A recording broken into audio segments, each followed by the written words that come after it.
Humphrey Bogart was one of Hollywood's most legendary icons, a man whose face became the symbol of classic cinema, whose voice carried the weight of mystery and toughness, and whose performances made him immortal.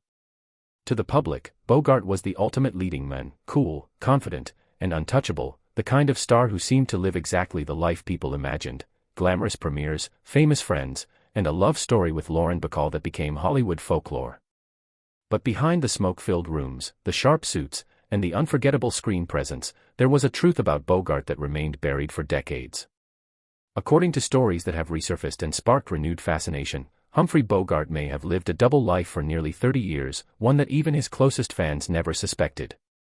The idea isn't that he was secretly a villain or part of some shocking scandal, but that he carefully balanced two identities: the tough guy legend the world adored and the deeply private man he worked tirelessly to hide.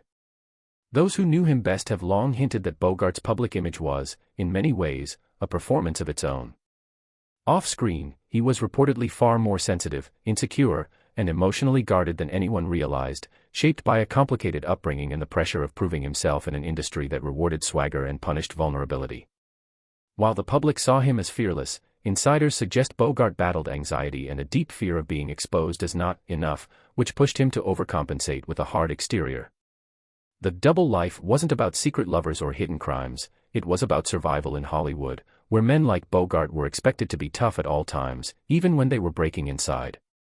He also navigated a private world that included intense personal loyalty to friends, private political beliefs he kept carefully controlled during an era of fear and blacklisting, and habits he didn't want the public to fully understand.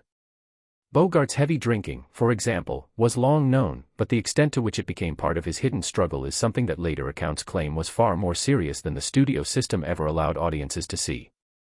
In public, he was the sharp-tongued charmer, but behind closed doors, he was reportedly battling the slow damage of addiction and the emotional toll of constant pressure. Even his marriage to Lauren Bacall, often portrayed as perfect, had layers that were kept from the public. While their love was real, sources suggest the relationship required deep patience and sacrifice, especially as Bogart's health declined and the strain of fame and personal demons grew heavier. The most haunting part is that the public didn't see the full truth until much later, when biographies, interviews, and close accounts began revealing that Bogart's final years were far more painful than the glamorous image suggested. He wasn't just fighting illness, he was fighting to maintain the legend while quietly fading behind it. And that is what makes this story so chilling. Humphrey Bogart didn't just play tough characters, he had to live as one, even when the real man underneath was exhausted. The revelation that he carried two lives, one for the world and one for himself, has changed the way many people see him today. Because the real double life wasn't about scandal. It was about the heartbreaking truth that even the most iconic stars can feel trapped by the image they create, forced to hide their pain, their fears, and their humanity just to survive in the spotlight.